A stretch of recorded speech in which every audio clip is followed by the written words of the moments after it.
vamos a presentar entonces al pastor Becerra, que él va a estar con nosotros. Muy bien. En primer lugar, el pastor fue nuestro profesor cuando nosotros cursábamos teología, fue nuestro profesor de historia eclesiástica, orientación profética lo tuvimos en alguna clase y también lo tuvimos en historia del adventismo. Estas materias, señores, eran bien largas y eran materias pesadas de leer mucho, mucho, mucho. Así que fue una gran bendición para nosotros, aprendimos un montón junto con él y además el cariño que le tenemos porque es un pastor excelente y excelente persona también. Sí, él nos ha apoyado siempre, tal vez cuando había una duda ante tantos libros, tanta lectura, ¿no?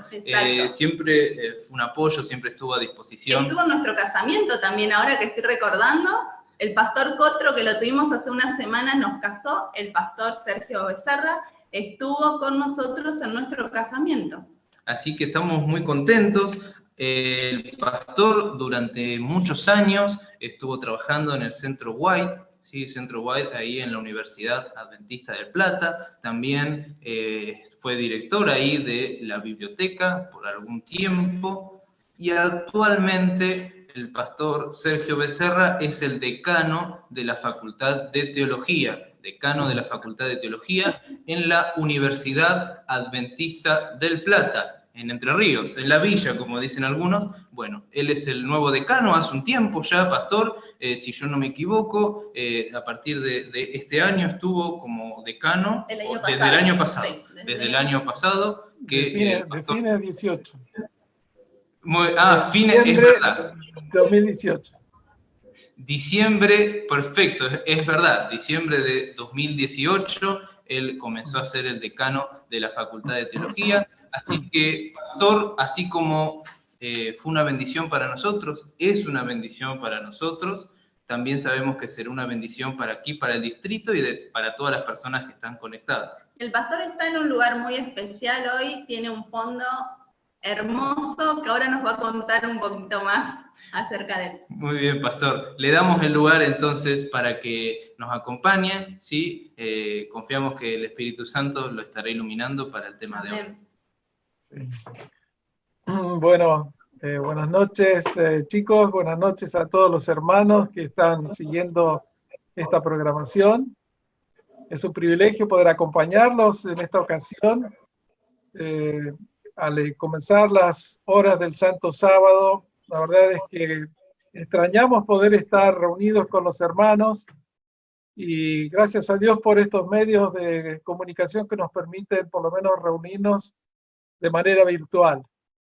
La verdad es que no puse el fondo este que ustedes ven allí detrás mío porque quería hablar de ello, pero ya que los chicos lo preguntan, este es un colegio adventista donde yo estudié el final de la licenciatura en teología, que está situado en un lugar muy hermoso, con montañas, lagos. Era un poquitito difícil a veces concentrarse en clase porque teníamos una montaña al lado donde había escaladores, otra gente bajando con parapente, así que había que hacer un esfuerzo, ¿no es cierto?, de prestar atención a la clase. Pero la verdad es que pasamos años muy hermosos en ese lugar y le guardamos un gran cariño. Bien, queridos hermanos, en esta noche yo quisiera reflexionar en la palabra de Dios junto a ustedes como meditación para comenzar este día santo. Y el título, ustedes ya lo conocen, Mateo 24, un sermón de Jesús para la iglesia de hoy. En estos tiempos de pandemia, de cuarentena obligatoria, reflexionamos, yo creo que todos, en si estos acontecimientos que nos toca vivir forman parte de las señales de los tiempos del fin que Jesús anunció a sus discípulos. Esta es una pregunta legítima, pero he visto dos tipos de reacciones frente a lo que estamos viviendo. Por un lado, hay algunos que tratan de minimizar el impacto de este evento. Con estadísticas en mano, al apoyo, señalan que se trata de un fenómeno que se da cada siglo. Quizás a ninguno de ustedes y a mí tampoco nos ha tocado vivir algo parecido, de tener que estar encerrado durante semanas y semanas. Sin embargo, hubo un fenómeno parecido a comienzos del siglo XX, en el año 1918, cuando estaba acabando la Primera Guerra Mundial en Europa. Se da una pandemia de una gripe que es conocida popularmente como la gripe española, que comenzó en los campamentos militares de los soldados norteamericanos en Estados Unidos y después se trasladó con los soldados hasta Europa por el puerto donde ellos entraban a Francia, y luego ahí llega a toda Europa y finalmente a todo el mundo. Fue terriblemente mortal. Se dice tradicionalmente que murieron entre 20 y 40 millones de personas en todo el mundo. Ahora los especialistas dicen que a pesar de que no tenemos buenos datos, no tomaron todos nota de cada una de las personas que murieron, se estima que los muertos fueron mucho más, probablemente cerca de los 100 millones. La población del mundo era mucho menor, y hay países donde, como la India, que tienen que haber muerto unos 10 millones de personas. Los países europeos, cada uno oscilaban entre 200 y 400 mil muertos. Es una mortandad terrible. Claro que las personas habían estado participando en estos países de la guerra, en la cual murió mucho más gente, y esto se camufló detrás de esa terrible guerra. Sin embargo, frente a esta gripe, la medicina de la época se sintió impotente, no sabía cómo enfrentarlo, y paró cuando finalmente la mayor parte de las personas habían sido inoculados con el virus, aquellos que sobrevivieron. Ahora, nosotros estamos viviendo algo parecido, pero la ciencia ha avanzado mucho, la ciencia médica, y es probable que el sistema médico logre atender mucho mejor que lo que se vivió en esa época con esta gripe. Probablemente también en algunos meses, quizás un poco más de un año, tengamos una vacuna eficaz para controlar la situación. Pero de lo que no hay duda es que esto ha sorprendido a todos, incluso a líderes mundiales y expertos médicos, con la rapidez de su expansión a través de todo el mundo y la impotencia que ha provocado en países muy desarrollados que se han visto sobrepasados con estos acontecimientos. Ahora, a pesar de esto, ¿no es cierto? Hay personas que dicen esto es natural, esto es normal, no quiere decir nada lo que estamos nosotros viviendo ahora, porque se trata de algo que ocurre periódicamente. Pero por otro lado, hay otros, particularmente en nuestros círculos, los círculos adventistas y algunos otros cristianos, que frente a este fenómeno se hace la pregunta si no estamos frente a una pandemia importante, que es un cumplimiento de las señales de la pronta venida de Jesús. Les hace pensar que quizás es tiempo de seguir las advertencias que se nos ha dado en el espíritu de profecía, de salir de las grandes ciudades, porque este evento anuncia otros eventos importantes de la escatología bíblica.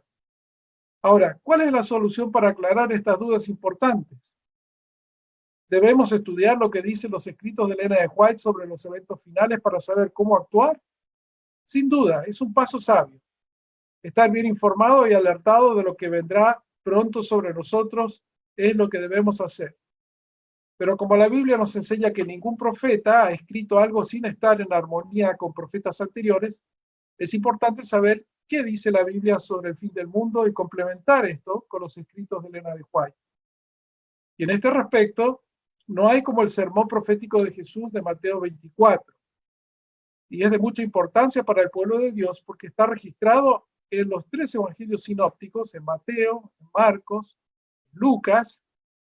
Y Elena de White dice la siguiente declaración que quiero compartir con ustedes. En el libro Obreros Evangélicos, la página 154, ella dice así: el capítulo 24 de Mateo me ha sido presentado repetidas veces, no solo una vez, sino varias veces en el ministerio de Elena White. Se le mostró a ella que este capítulo era algo que debe ser atraída a la atención de todos. Vivimos hoy en el tiempo en que las predicciones de este capítulo se están cumpliendo. Expliquen nuestros predicadores y maestros estas profecías a aquellos a quienes instruyen. Excluyan de sus discursos los asuntos de menor importancia y presenten las verdades que decidirán el destino de las almas.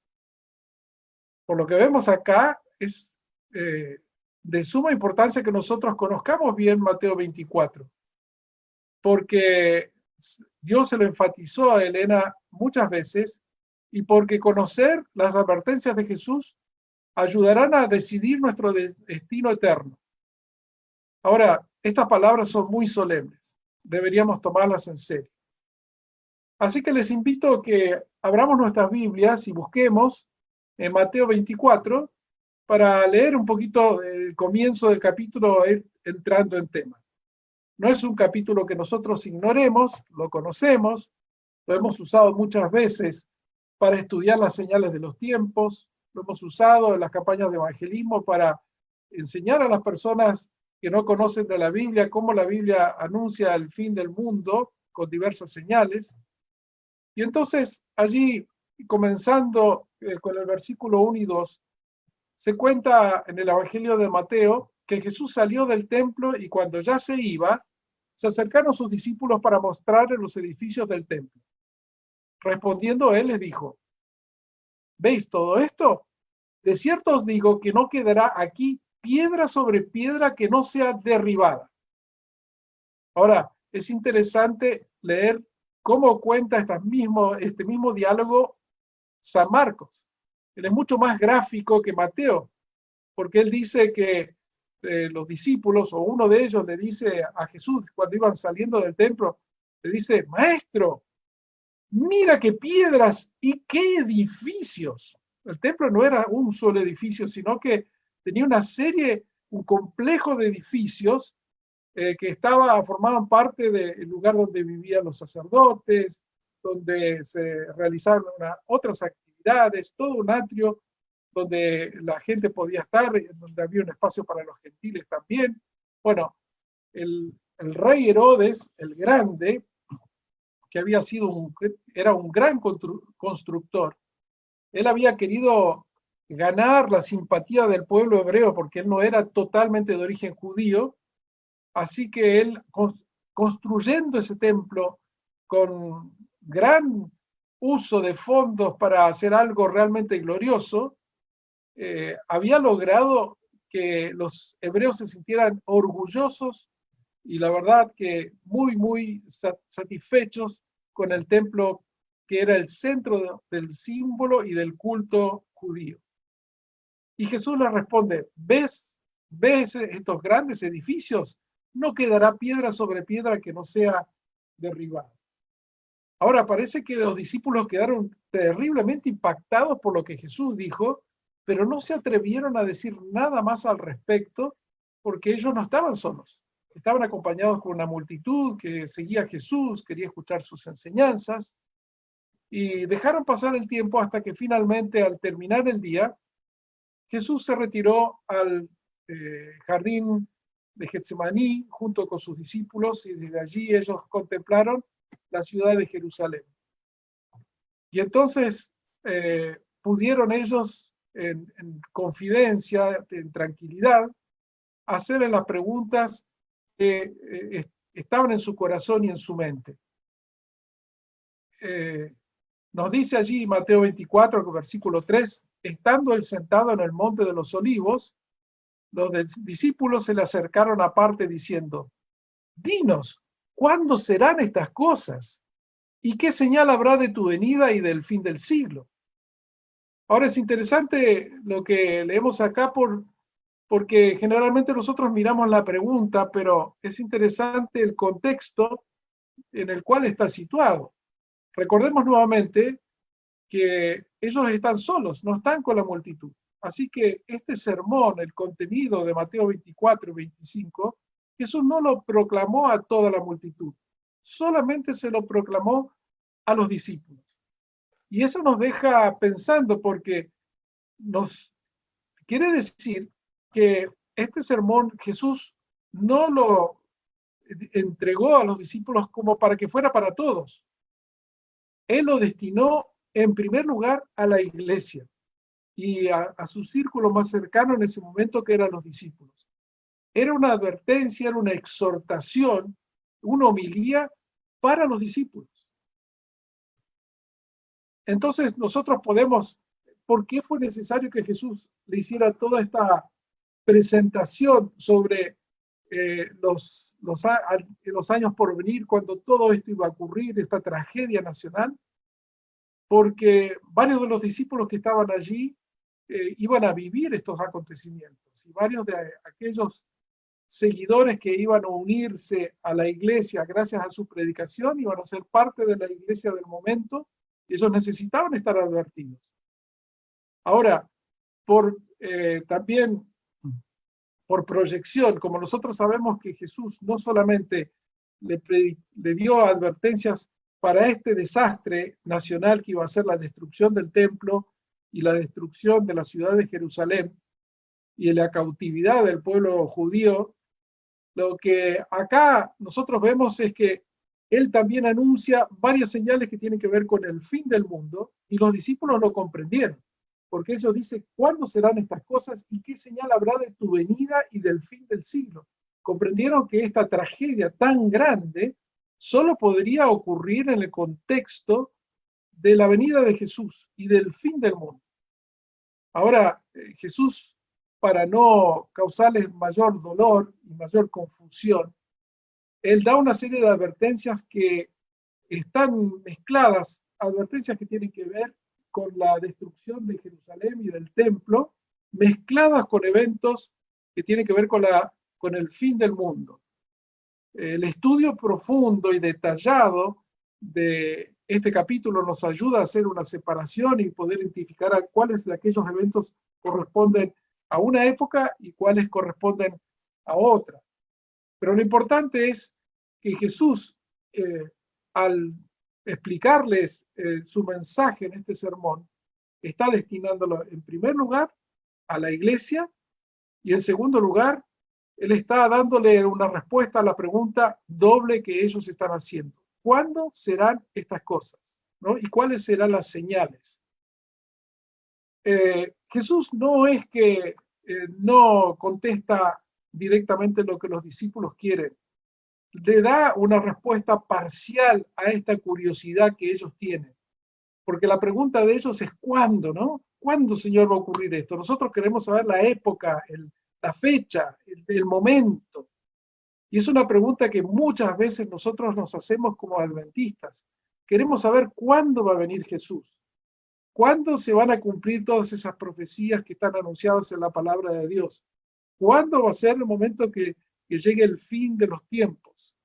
Y es una curiosidad que por un lado es legítima, pero por otro lado puede ser un peligro y perniciosa, porque nosotros podemos estar muy, pero muy informados de cómo se van a dar las cosas, cómo va a ser la secuencia de eventos, todas aquellas cosas que van a ir acompañando en los eventos finales, pero entonces quizás podemos perder de vista cosas que son de suma importancia más allá que lo que el Señor Jesús ha querido revelarnos. Porque Jesús les dijo a sus discípulos y nos dice a nosotros también que no es la voluntad de Dios que nosotros sepamos la fecha de su venida. Las señales de los tiempos están allí para ayudarnos a saber la época, pero Dios no ha querido darnos la fecha exacta, quizás porque Él sabe que la tendencia nuestra como seres humanos es que quizás esto nos daría tranquilidad momentánea, bajaríamos un poquitito la guardia, el sentido de urgencia, porque siempre postergamos y tenemos tendencia a dejar el esfuerzo final, el frenesí por cumplir, ¿no es cierto?, la preparación y la tarea que debe hacerse para el último momento. Y Jesús no quiere que nosotros vivamos así. Él quiere que nosotros vivamos cada día como que fuera el último día de nuestra vida. Ahora, tenemos también un poquito la tendencia en esta época, en nuestros círculos, algunos hermanos que quieren dar una respuesta a ese cuándo. Hay algunos hermanos que han hecho algunos cálculos proféticos para tratar de no dar la fecha de la venida de Jesús, pero quizás dar una fecha para algunos de los eventos que van a estar cerca de la venida de Jesús. Yo he escuchado, por ejemplo, algunos cálculos proféticos que anuncian que hay un periodo que comenzaría con la caída de las Torres Gemelas en Nueva York el año 2001 y un periodo profético basado en alguna porción de la Biblia, de algún número que es dado, de algún evento, que representa el periodo desde la caída de las Torres Gemelas hasta el fin del tiempo de gracia. Entonces, esto es, por supuesto, totalmente, es un cálculo curioso, pero que no tiene asidero en la palabra de Dios, porque nosotros tenemos evidencia que nos muestra que todas las profecías con fecha y con cronología ya se han cumplido. El espíritu de profecía nos ha señalado vez tras vez que ya no habrá más fechas ni periodos proféticos cronológicos a los cuales nosotros tenemos que referirnos para conocer el momento de la segunda venida de Cristo. ¿Qué hace entonces estos cálculos? A veces puede llamar la atención, puede dar un sentido de urgencia a algunos, pero el problema es que en algunas de las predicciones que se han hecho cuando no se cumplen, producen más daño que beneficio a la iglesia de Dios. Nosotros deberíamos referirnos entonces a aquellas cosas que el Señor nos ha dejado y aceptar que nosotros tenemos que estar preparados cada día para la venida del Señor. ¿Qué señal habrá de tu venida y del fin del siglo? Y entonces Jesús procede a dar una respuesta a esa pregunta sobre las señales, acompañándolas con una exhortación para la cual ellos no se esperan, ¿no? Y entonces acá entramos al mensaje central, lo que Jesús quiere transmitir a los discípulos. Más allá que dar la explicación de las señales, él quiere centrarse en otro elemento que es de suma importancia. Veamos Mateo 24, versículos 4 y 5. Dice, respondiendo Jesús, les dijo, mirad que nadie os engañe, porque vendrán muchos en mi nombre diciendo, yo soy el Cristo, y a muchos engañarán. ¿Cuál será el peor peligro para el pueblo de Dios del tiempo del fin? Entonces, según las palabras de Jesús, el engaño. ¿Por qué? Porque lleva al desánimo, lleva al temor y lleva la pérdida de la fe.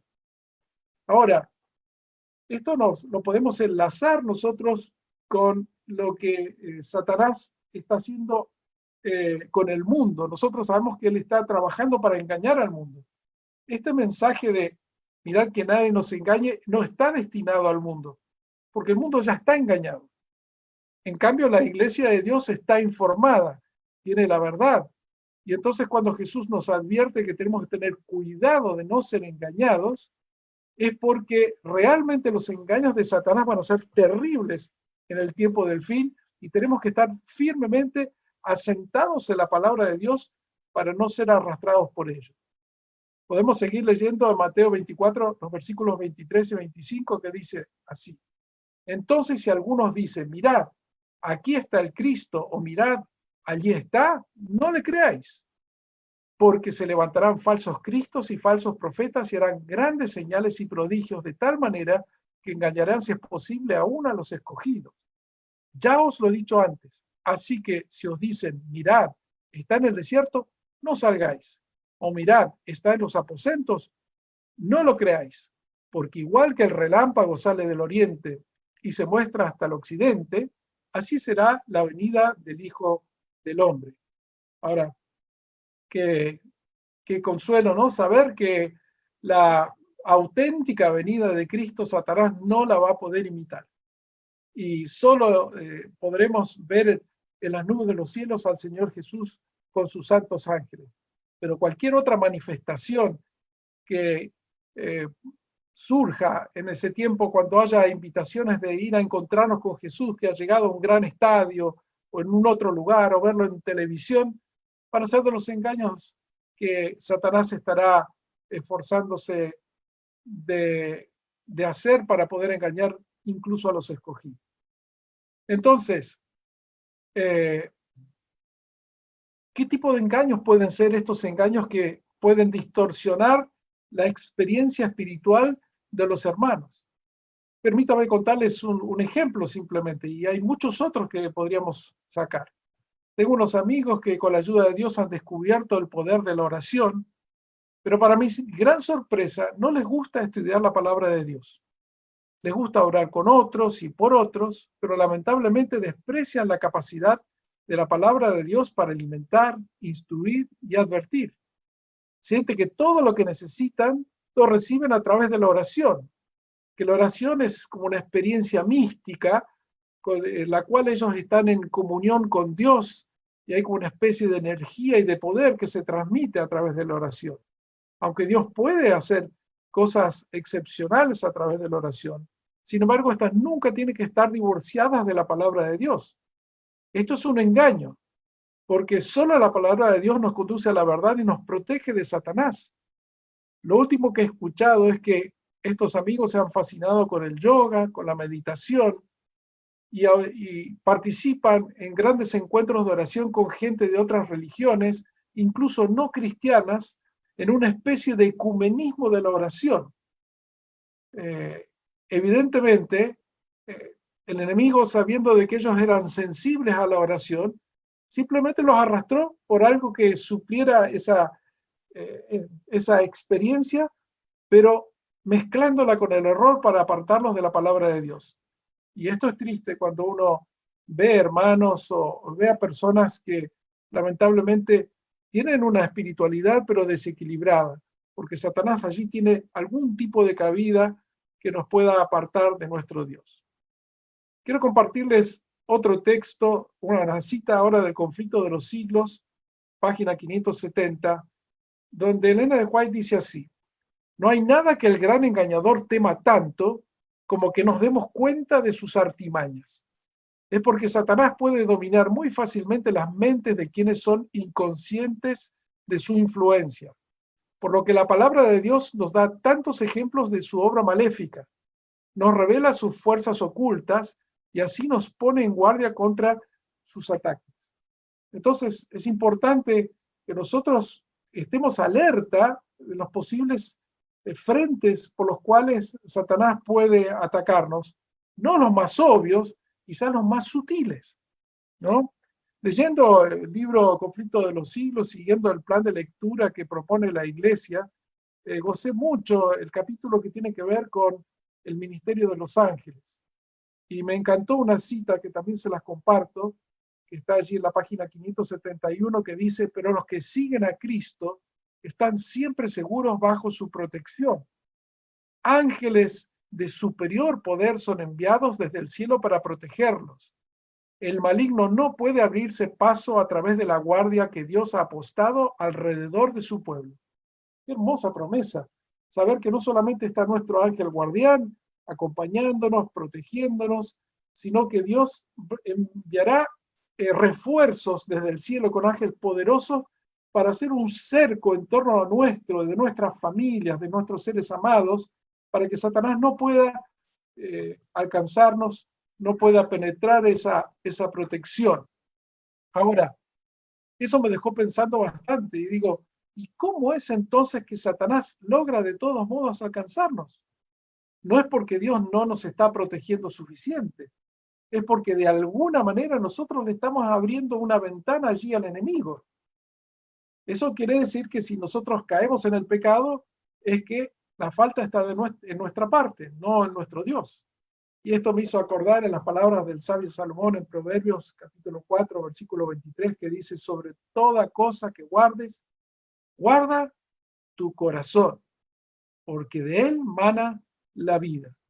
Qué importante entonces es guardar nuestro corazón, como decía Elena de White, guardar las avenidas del alma.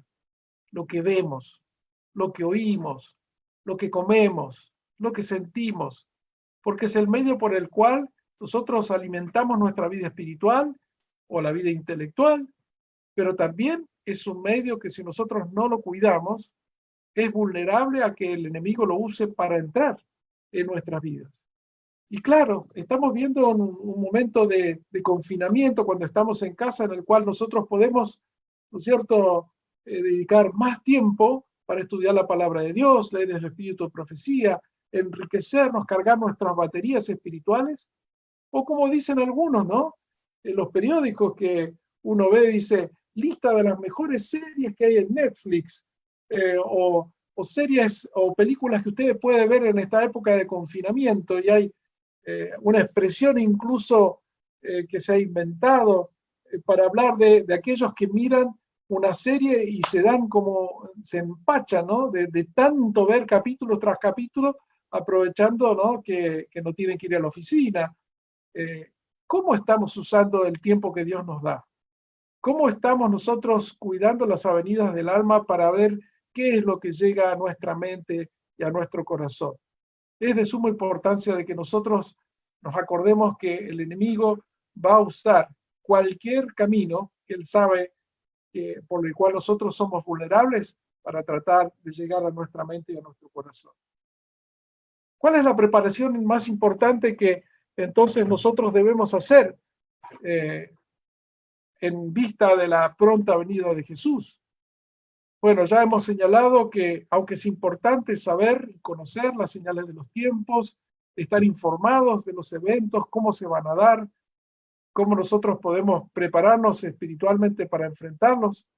Ahora, lo clave no es el cuándo, sino el cómo. Y nosotros vemos que el capítulo 25 de Mateo es un capítulo que habla exclusivamente de eso. Cómo nosotros debemos esperar la venida del Señor. Y tenemos algunas parábolas muy conocidas allí. La primera de ellas es la parábola de las bodas y de las 10 vírgenes, que ellas esperan, ¿no es cierto?, la llegada del esposo.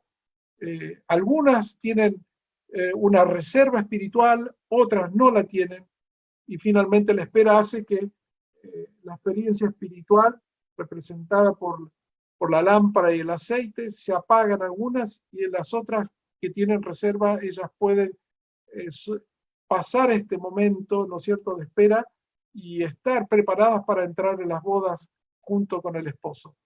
Esto habla mucho de la calidad de la experiencia espiritual que nosotros podemos tener.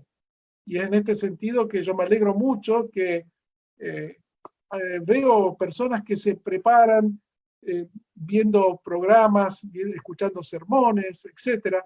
Pero más me gusta cuando escucho de grupos de jóvenes que no tienen una Biblia o que nunca habían leído un libro del Espíritu de Profecía, que ahora lo están haciendo. Se sienten sensibles a que necesitan prepararse e informarse y tener un acercamiento al Señor Jesús a través de los materiales que Él nos ha dejado para nuestra preparación espiritual. Luego está la parábola de los talentos, porque Dios nos ha dado dones y responsabilidades espirituales que espera que estemos cumpliendo y desarrollando. Lo estamos haciendo. Todos esos talentos que el Señor nos ha dado para que nosotros los usemos en la vida de la iglesia y también al servicio de la misión de la iglesia, la estamos usando. Es importante que nosotros aprovechemos también las oportunidades y la libertad que tenemos en estos tiempos para poder alcanzar con el mensaje a las personas que no han aceptado todavía el Evangelio. En ese sentido, la verdad es que estoy admirado junto con mi esposa, porque hay gente vecina aquí en Libertador San Martín que no son adventistas, que están más abiertos a escuchar que se les hable de la palabra de Dios, quieren saber que les compartamos sobre las profecías, porque no entienden qué es lo que está pasando. Y les sorprende también de vernos tan tranquilos a los adventistas. Ellos tienen que saber algo que nosotros no sabemos. Y el Señor espera de que nosotros usemos nuestros talentos compartiendo el mensaje que Él nos ha dejado. También nosotros tenemos finalmente allí el juicio de las naciones. señala el momento del juicio cuando todos compareceremos delante del Rey. Y para gran sorpresa de la mayoría que van a estar allí, el Señor nos va a pedir cuentas de tipo ético. Y no nos va a decir solamente cuántos estudios bíblicos diste o cuántas personas llevaste al bautismo, también nos va a estar preguntando, ¿y ayudaste a aquellos que no tenían qué comer, aquel que no tenía qué vestirse, a aquel que estaba en soledad? Qué importante es que nuestra vida, nosotros, también mostremos la compasión que Jesús mostró. En este sentido, yo creo que es un instrumento que el Señor nos ha dejado para que nosotros podamos tocar el corazón de personas que de otra manera puede que no se sientan tocados por nuestras vidas o por nuestro mensaje. Por ejemplo, les cuento que hace poco la UAP llevó a cabo una serie de conciertos online y fueron hechos para juntar dinero que está siendo destinado para ayudar a alumnos que por causa de la cuarentena en el colportaje del verano pasado no pudieron cobrar las ventas de los libros, así que muchos han visto comprometidos sus estudios. Sin embargo, ellos están aquí y gracias al dinero de las donaciones que se juntaron, muchas de estas donaciones de Argentina misma, hay 120 alumnos que están pudiendo continuar con sus estudios. Me cuenta uno de los funcionarios de la universidad que llamaron a una familia que parece que el padre del alumno no era adventista, que cuando supo que había gente que estaba donando dinero para que su hijo pudiera seguir estudiando, que se emocionó y él dijo, ¿qué universidad esta universidad? Yo quiero estudiar la Biblia, quiero bautizarme también. Algo tocó su fibra, ¿no? Fue la generosidad de personas que han sido sensibles en estas circunstancias, a las necesidades que muchos están pasando. Queridos hermanos, ya quiero ir cerrando. Les invito a que leamos el versículo 42 en adelante, donde el Señor Jesús termina con una última apelación diciendo, velad pues, porque no sabéis a qué hora ha de venir nuestro Señor. Pero sabed esto, que si el padre de la familia supiera a qué hora el ladrón habría de venir, velaría y no lo dejaría entrar en su casa. En otras palabras, el Señor no nos dice la hora para que nosotros velemos constantemente y no que esperemos hasta el último momento. Por tanto, también vosotros estad preparados, porque el Hijo del Hombre vendrá a la hora que no pensáis. ¿Quién es pues el siervo fiel y prudente, al cual puso su Señor sobre su casa para que les dé el alimento a tiempo? Bienaventurado aquel siervo, al cual, cuando su Señor venga, lo halle diciendo así. Entonces, quiero lanzarles el llamado, hermanos, para que nosotros velemos, para que nos preparemos espiritualmente, para que estemos activos en la obra del Señor y de esta manera que el Señor provea los frutos que Él quiere proveer a través de nuestras vidas, a través de nuestras familias, a través de las iglesias. Yo veo que ocurren señales, desastres, guerras, enfermedades, cataclismas. Sí, y vendrán otras mucho peores. Pero la verdad, si les soy sincero, yo espero otro tipo de señales. Quiero ver el descenso del Espíritu Santo con poder, tocando los corazones de cientos de miles de personas y ver también el final de la predicación del Evangelio en todo el mundo para que entonces sí podamos ir al hogar. Queridos hermanos, el Señor viene. Maranata. Sí, ven, Señor Jesús. La verdad que una meditación, una reflexión en un sermón de Cristo, ¿no? En un sermón de Él que a pesar de que lo dio hace tanto tiempo, ¿no? Hace tantos siglos, sigue siendo actual. Y qué importante también el hecho de, hoy en día podemos ser tan vulnerables a las informaciones que aparecen de la venida de Cristo. Tenemos una fecha, ponemos, y la Biblia no nos dice eso, la Biblia nos dice que no sabemos la hora ni el día en que Cristo va a venir, ¿no? Tal cual un ladrón intenta entrar a nuestros hogares, no sabemos en qué momento y no estamos preparados para ese momento. De la misma forma va a ser la venida de Cristo. Muy bien, qué bueno que son los cuidados, ¿no? Qué bueno saber los cuidados que tenemos que tener. según la revelación de Dios que ha inspirado a sus escritores, a sus profetas, para nuestra actualidad, para la realidad de hoy, ¿no? Y evitar los engaños que son muy comunes hoy en día. Pero lo más importante que me quedó, ¿no? Además de esto que también es importante, es nosotros, ¿no? ¿Cómo estamos? Si estamos cerca, estamos lejos de Dios, ¿cuál es nuestra realidad? Si nuestra vida también personal, interior, refleja también lo que se ve, ¿no? Entonces, muchas gracias, Pastor, gracias por haber aceptado. Excelente tema, vino como anillo al dedo. Así que de verdad estamos confiados de que Dios lo ha iluminado para tener las palabras que tuvimos durante este culto. Le vamos a dar entonces ahora el lugar a la familia Alvarenga. Ellos van a tener una oración para finalizar el culto y luego tenemos algunas cositas que comentarle y ya nos estaremos conectando al otro culto. Oremos.